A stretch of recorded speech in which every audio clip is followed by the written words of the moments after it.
بسم اللہ الرحمن الرحیم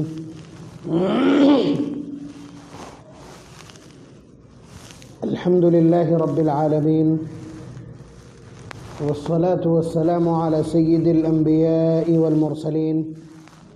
محمد وعلى آلہ واصحابہ اجمعین اما بعد اعوذ باللہ من الشیطان الرجیم بسم اللہ الرحمن الرحیم ولا تقربوا الزنا انه كان فاحشة وساء سبیلا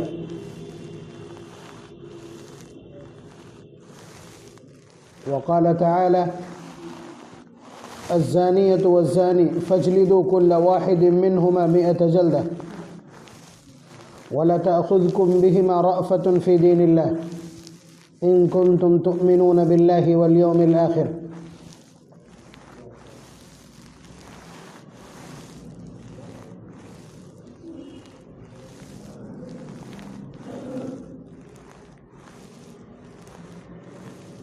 ہمارے اوپر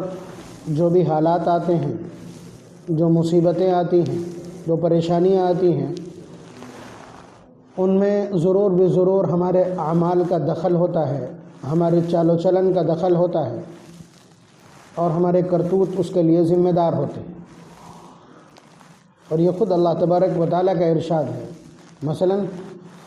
اللہ تعالیٰ فرماتے ہیں وَمَا أَصَابَكُم مِّن مُّصِيبَةٍ فَبِمَا كَسَبَتْ أَيْدِيكُمْ، کہ جو بھی مصیبت تمہارے اوپر آتی ہے، جو افتاد آتی ہے، وہ سب کا سب تمہارے کیے ہوئے اعمال کا نتیجہ یا اس کے سبب سے ہوتی ہے۔ دوسری جگہ فرمایا ظَهَرَ الْفَسَادُ فِي الْبَرِّ وَالْبَحْرِ بِمَا كَسَبَتْ أَيْدِي النَّاسِ،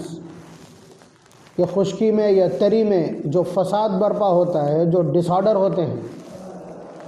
اور جو برے حالات اور مشکلات پیدا ہوتی ہیں،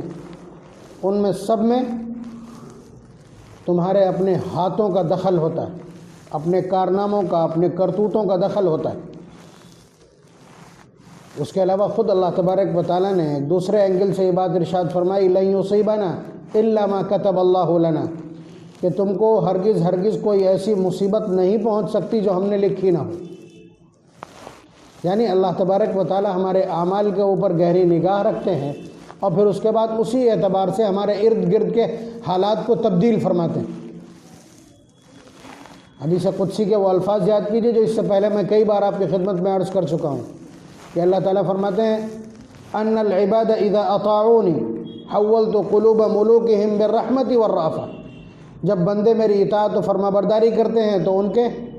بادشاہوں اور حاکموں کے دل میں ہم رحمت، مہربانی، غمخواری اور نرمی پیدا کر دیتے ہیں۔ وَأَنَّ الْعِبَادَ إِذَا عَصَوْنِي، اور بندے جب نافرمانی پر آمادہ ہو جاتے ہیں حَوَّلْتُ قُلُوبَهُمْ بِالسَّخَطَةِ وَالنِّقْمَةِ، تو ہم انہی بادشاہوں، فرما رواؤں اور حکمرانوں کے دل سخت اور تشدد آمیز بنا دیتے ہیں۔ فَسَامُوهُمْ سُوءَ الْعَذَابِ، پھر وہ طرح طرح کی سزائیں دیتے ہیں۔ لیکن آپ اپنے ذہن میں یہ بات یاد رکھیے کہ اللہ تبارک و تعالیٰ کی طرف سے جب بھی کوئی سزا آتی ہے تو وہ ہمیں تنبیہ کے لیے، ہماری تنبیہ کے لیے، ہمیں بیدار کرنے کے لیے، ہمیں اپنی غلطیوں پر احساس دلانے کے لیے۔ ورنہ اللہ تبارک و تعالیٰ نے فرمایا نا ما يفعل اللہ بعذابکم ان شکرتم وآمنتم، کہ اللہ تبارک و تعالیٰ تم کو سزا دے کے کیا کریں گے اگر تم شکر گزاری کرتے رہو اور ایمان کے تقاضوں پر عمل آوری کرتے رہو۔ اللہ تبارک و تعالیٰ جو بھی مصیبت ڈالتے ہیں، مثلا فرمایا وَلَنَبْلُوَنَّكُمْ بِشَيْءٍ مِّنَ الْخَوْفِ وَالْجُوعِ، کہ ہم تمہارے اوپر اسی طرح کی مصیبتیں ڈالیں گے، پھر دیکھیں گے تم اس کو میرا فیصلہ سمجھ کر کے خاموشی سے اسے برداشت کر لیتے ہو، یعنی صبر کرتے ہو کہ نہیں۔ اگر صبر کرتے ہو تو تمہارے لیے خوشخبری ہے، اور پھر تمہارے لیے صلوات من ربہم ورحمہ، اور اگر ناشکری اور ناسپاسی کرتے ہو تو پھر تیار رہو وَلَئِن كَفَرْتُمْ إِنَّ عَذَابِي لَشَدِيدٌ، کہ ناشکری کرو گے تو ہماری پکڑ بہت سخت ہے۔ تو اب پچھلے دنوں سے، پچھلے 5 سے 6 سالوں سے ہم جو کچھ دیکھ رہے ہیں وہ یہ کہ اللہ تبارک و تعالیٰ نے کم از کم اس ملک کے ماحول کو اور یہاں کے فرما رواؤں اور حکمرانوں کے مزاج کو تبدیل کر دیا ہے، وہ ہمارے خلاف مسلسل سازش اور دسیسہ کاری میں مبتلا ہیں، وہ ہم کو معیشت کے اعتبار سے حاشیے پر ڈال دینا چاہتے ہیں، وہ قومی اعتبار سے ہمیں دوسرے درجے کا بنا دینا چاہتے ہیں، اور اپنے حقوق کی بات کرنے کے نام پر ہماری زبانوں کو گنگ کر دینا چاہتے ہیں، ہماری ہر صلاحیت پر، ہر قابلیت پر پہرا بٹھا کر کے ہم کو نکمہ بنا دینا چاہتے ہیں، ہم کو ناکارہ بنا کر اور ہم کو بے بس دیکھنا چاہتے ہیں۔ بہرحال ان ساری چیزوں پر آپ کی نگاہیں بہت سخت ہو سکتی ہیں، لیکن کچھ چیزیں ایسی ہیں جہاں سے ہم کو عبرت حاصل کرنا چاہیے۔ میں نے جو پریامبل آپ کی خدمت میں عرض کیا ہے، جو تمہید آپ کی خدمت میں ذکر کی ہے، اس کے حوالے سے کہ اگر حکمرانوں کی طرف سے کوئی بدتمیزی ہو رہی ہے، کوئی ظالمانہ کارروائی ہے، کوئی تشدد انگیز قدم اٹھایا جا رہا ہے، تو ٹھیک ہے، اس کے دفع کرنے کے لیے اور اس کی مخالفت کرنے کے لیے، اس کا محاسبہ کرنے کے لیے، اس کو دور کرنے کے لیے ہمیں تدبیر کرنا چاہیے، لیکن ساتھ ساتھ اللہ اور اس کے رسول کے ان ارشادات کی روشنی میں یہ بھی دیکھنا چاہیے کہ یہ کس عمل کا نتیجہ ہے، اور اللہ تبارک و تعالیٰ اس ظلم کے ذریعے سے، اس سزا کے ذریعے سے ہمیں کس چیز پر تنبیہ کرنا چاہتے ہیں۔ ایک زاویہ اور ایک اینگل یہ بھی ہے، اور اس کو ریکھانکت کرنے کے لیے یا اس کو انڈر لائن کرنے کے لیے کم از کم میں سمجھتا ہوں کہ میری ذمہ داری سب سے بڑی۔ جب 3 طلاق کا مسئلہ تھا تو میں نے آپ کی خدمت میں عرض کیا تھا کہ نبی اکرم صلی اللہ علیہ وسلم نے خود فرمایا تھا کہ 3 طلاق یہ کتاب اللہ کے ساتھ کھلواڑ ہے۔ جب ایک صحابی کے بارے میں پتہ چلا تھا کہ انہوں نے 3 طلاقیں دیں تو نبی اکرم صلی اللہ علیہ وسلم فرط غضب سے اٹھ کے کھڑے ہو گئے تھے اور فرمایا تھا اتستہزئ بکتاب اللہ وانا بین اظہرکم، کہ تم اللہ کی کتاب سے کھلواڑ کرنے لگے، ابھی تو میں تمہارے بیچ میں موجود ہوں۔ تو آپ اندازہ کیجئے کہ ہم نے طلاق دینے کے طریقے کو یہی جانا کہ 3 طلاقیں دینا ہی طلاق ہے۔ معاشرے کے بڑے بڑے وہ سربراہبردہ لوگ جو اپنے آپ کو بہت بڑا پنچ سمجھتے ہیں، اور وہ وکلا جو اپنے آپ کو سمجھتے ہیں کہ وہ آئلی قوانین میں بہت زیادہ کامل و مکمل ہیں، ان تک کو یہ معلوم نہیں ہے کہ طلاق کا سنت طریقہ کیا ہے۔ تو جب جہالت اتنی بڑھ جائے، قرآن اور حدیث اور علماء موجود ہوں اور اس کے باوجود جہالت اور تاریکی اور ظلمت اتنی بڑھ جائے، تو پھر اس طرح کے کوڑے چلا کرتے ہیں۔ جو تمہارا اسٹرینتھ ہے وہیں پہ تمہیں مات دے دی جائے تو اس سے زیادہ رسوائی کی بات کیا ہو سکتی۔ نبی اکرم صلی اللہ علیہ وسلم کی زندگی، اس میں جو سب سے مضبوط پہلو ہے وہ ازدواجی زندگی، وواہک جیون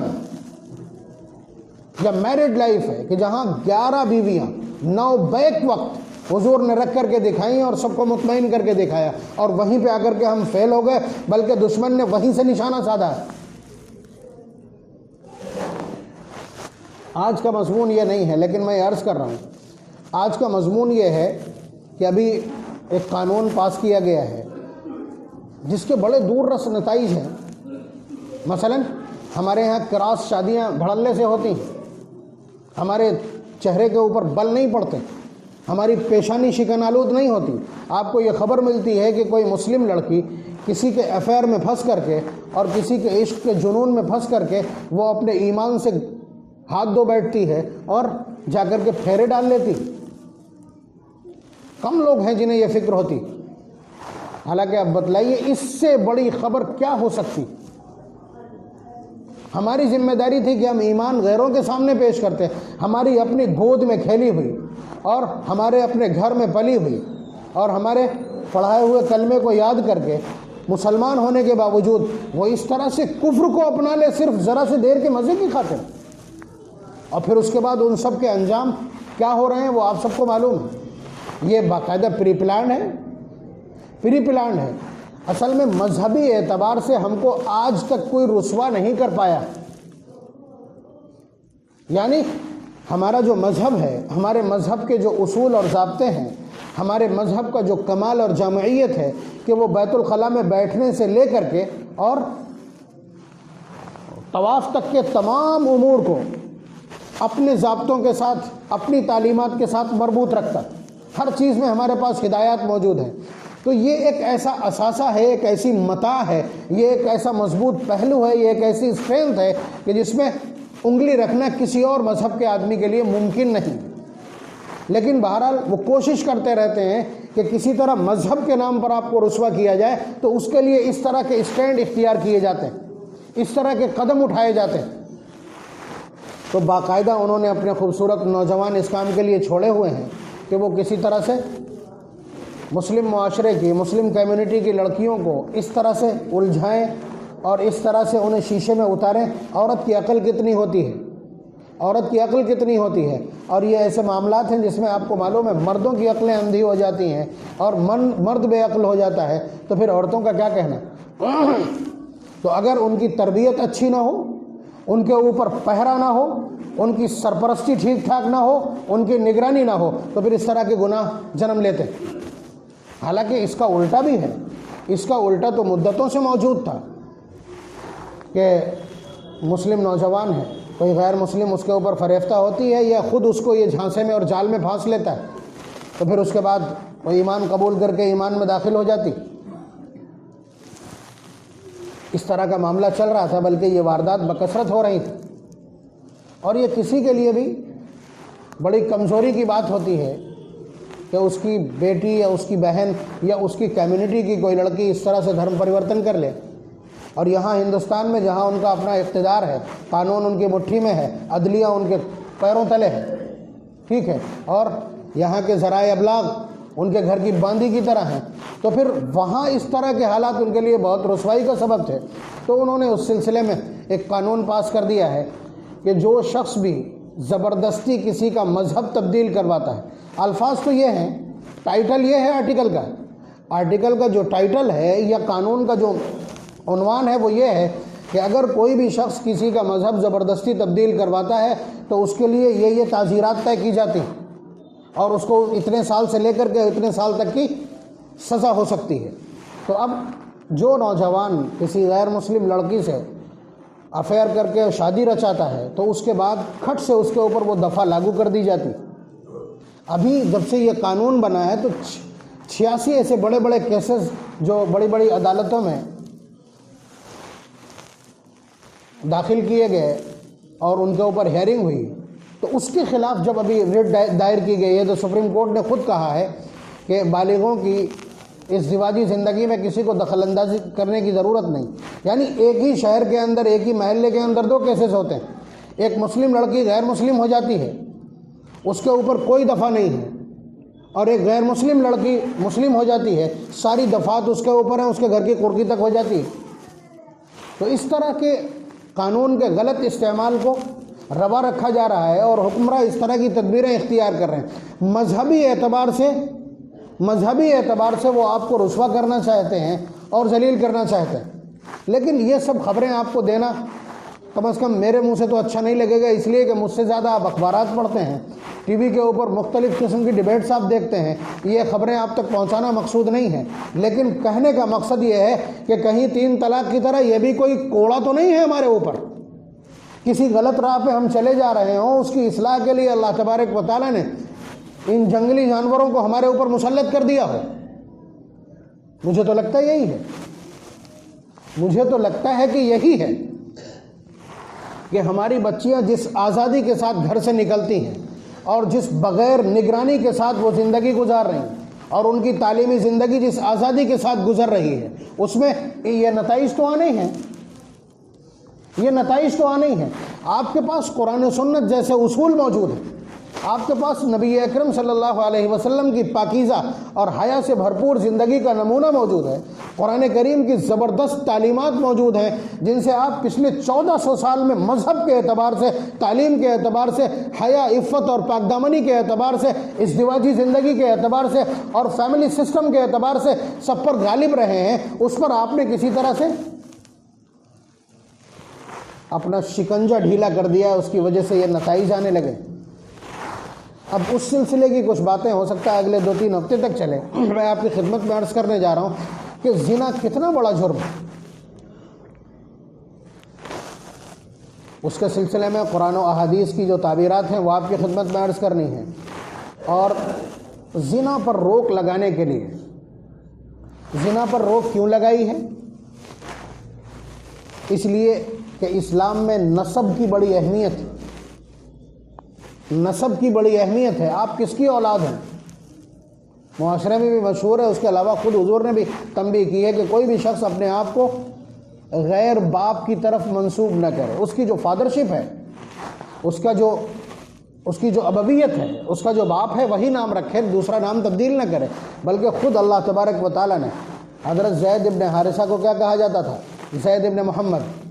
تو اللہ تبارک و تعالیٰ نے خود پابندی لگائی، ادعوہم لآبائہم هو اقسط عند اللہ، تم انہیں ان کے باپوں کے نام کے ساتھ پکارا کرو۔ ما کان محمد ابا احد من رجالکم، یاد رکھو کہ حضرت محمد صلی اللہ علیہ وسلم کسی مرد کے باپ نہیں ہیں۔ یہ قرآن کریم کو صفائی دینا پڑی۔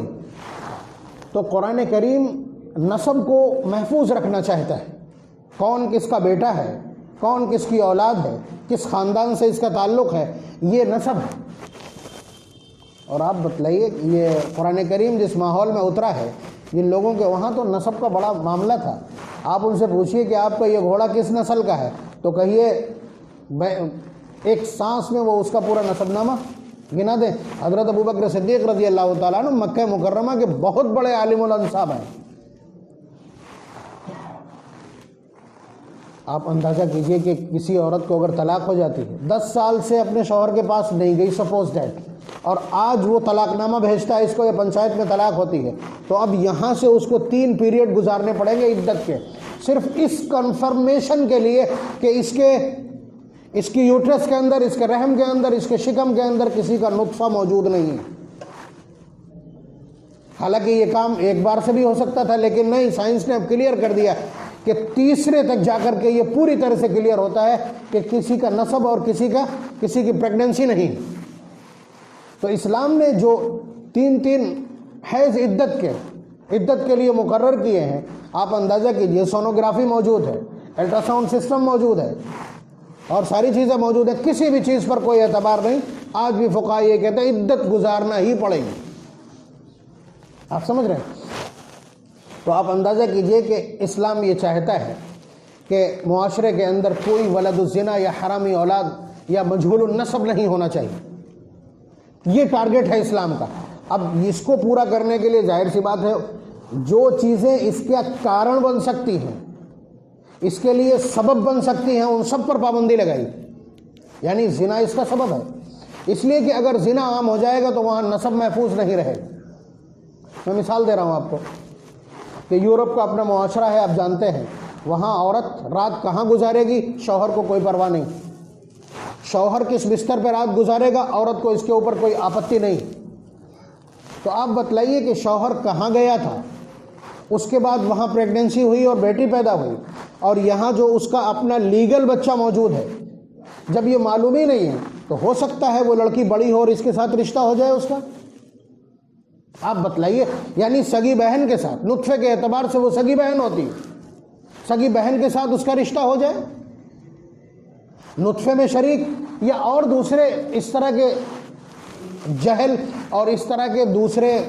بہت ساری گلٹیز ہو سکتی ہیں، بہت سارے دھوکے ہو سکتے ہیں۔ وہاں کسی کا نسب محفوظ نہیں ہوگا کہ وہ کب کس سے خاموشی کے ساتھ نکاح کر لے، وہاں اولاد پیدا ہو یا پتہ نہ چلے۔ تو ذرا سا نسب کے معاملے میں ذرا سی آپ ڈھیل دیں گے تو اس طرح کے حالات پیدا ہو جائیں گے،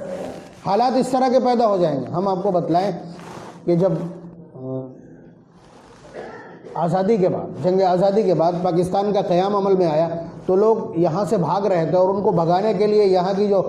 کیا نام ہے تشدد پسند تنظیمیں ہیں وہ باقاعدہ قتل و غارت گری میں مبتلا تھی، تو لوگ بھاگتے تھے۔ نظام الدین سے عصر کے وقت میں ٹرین جاتی تھی تو اس وقت لوگ اپنی فیملی سمیت کسی طرح سے ہم ٹرین میں چڑھ جائیں، 2 4 بچے ہیں ان کے، وہ میاں بیوی چڑھ گئے، ایک آدھا بچہ چڑھ گیا، ایک آدھا بچہ چھوڑ دیا گود میں، بلکتا بچہ اگر چڑھنے میں دشواری پیدا کر رہا تو اس کو چھوڑ دیا۔ لوگوں نے پیچھے سے کہا تمہارا بچہ رہ گیا، کہا کہ بچے تو اور بھی ہو جائیں گے اگر ہم محفوظ مقام تک پہنچ گئے۔ یہ ان کے الفاظ تھے۔ ایک وقت میں جمعیت علماء کے کارکنان نے 80 بچے اٹھائے ہیں پلیٹ فارم سے۔ تو ان میں اس طرح کے حالات بعد میں پیدا ہوئے کہ سگے بھائی بہن کے ساتھ رشتہ ہو گیا۔ آپ اس وقت کے جو فتاوے ہیں، اس کے بعد کے جو فتاوے ہیں 15 سال کے بعد کے، وہ آپ دیکھیے ان میں بہت سارے اس طرح کے سوالات ہیں، بہت سارے رشتے اس طرح الگ کیے گئے۔ تو تو آپ دیکھیے ذرا سی غفلت اور کوتاہی کی وجہ سے اس طرح کے حالات پیدا ہو گئے، اور جہاں دھڑلے سے زنا پر کوئی پابندی نہ ہو تو وہاں رشتے کیسے محفوظ رہیں گے اور کیسے نسب محفوظ رہے گا؟ تو اسلام اس طرح کے ماحول کو پیدا کرنے دینا نہیں چاہتا، اسلام اس طرح کے ماحول کو نہیں پیدا ہونے دینا چاہتا، وہ عفت اور پاک دامنی اور پاک بازی کا ایک ماحول چاہتا ہے کہ جہاں سب کے نسب محفوظ ہوں، جہاں سب کے باپوں کے نام معلوم ہوں۔ یورپ کا حال تو یہ ہے کہ وہاں 1950 میں 55% بچوں کے باپ کے نام معلوم نہیں تھے، وہ اپنی ماں کے، اسی لیے انہیں ضد ہے کہ اب بچے کے سامنے اس کی ماں کا نام لکھا جائے، اور یہاں بھی وہی شروع ہو رہا ہے کہیں نہ کہیں۔ آپ بتلائیے، جس طرح سے راشن کارڈ کے اوپر ماں کے نام کے لیے زور دیا جا رہا ہے، اس کے پیچھے کے حالات یہی ہیں، اس کے پیچھے کے حالات یہی ہیں۔ دھوکہ یہ دیا جا رہا ہے کہ عورت کو ہم بڑھاوا دے رہے ہیں، اس کو پروموٹ کر رہے ہیں، لیکن سچائی یہ ہے کہ وہ یہاں نسب کا بوجھ اٹھانے کی پوزیشن میں نہیں ہے، وہ اسی طرح کے حالات پیدا کر دینا چاہتے ہیں۔ لیکن آپ یہ یاد رکھیے گا کہ آپ جناب محمد الرسول اللہ صلی اللہ علیہ وسلم کے لائے ہوئے دین و شریعت کو ماننے والے ہیں، آپ کے پاس قرآن کریم جیسا آئین اور سنویدھان موجود ہے۔ اگر آپ کے معاشرے میں اس طرح کی گندگی پیدا ہوتی ہے تو یہ بہت کالا ادھیائے ہوگا، یہ بہت بڑا کلنک ہوگا ملت کے نام پر۔ ہم آپ کی خدمت میں عرض کریں گے آگے کہ زنا کے سلسلے میں، اس کی پیشبندی کے سلسلے میں اسلام نے کیا کچھ کہا ہے اور کس طرح کا نیٹ ورک پھیلایا ہے۔ لیکن اتنا یاد رکھیے گا کہ یہ بڑا گناہ ہے اور اس کی طرف سے ہماری چشم پوشی جاری ہے، اس پر ہم نے اپنی گرفت ڈھیلی کی ہے، ادھر سے ہم نے آنکھیں چرائی ہیں، جس کی وجہ سے حالات بد سے بدتر ہوتے چلے جا رہے ہیں۔ اس لیے خود آپ اپنے طور پر فکر مند بھی رہیے، اللہ تبارک و تعالی ہمیں پاکیزگی، پاک بازی،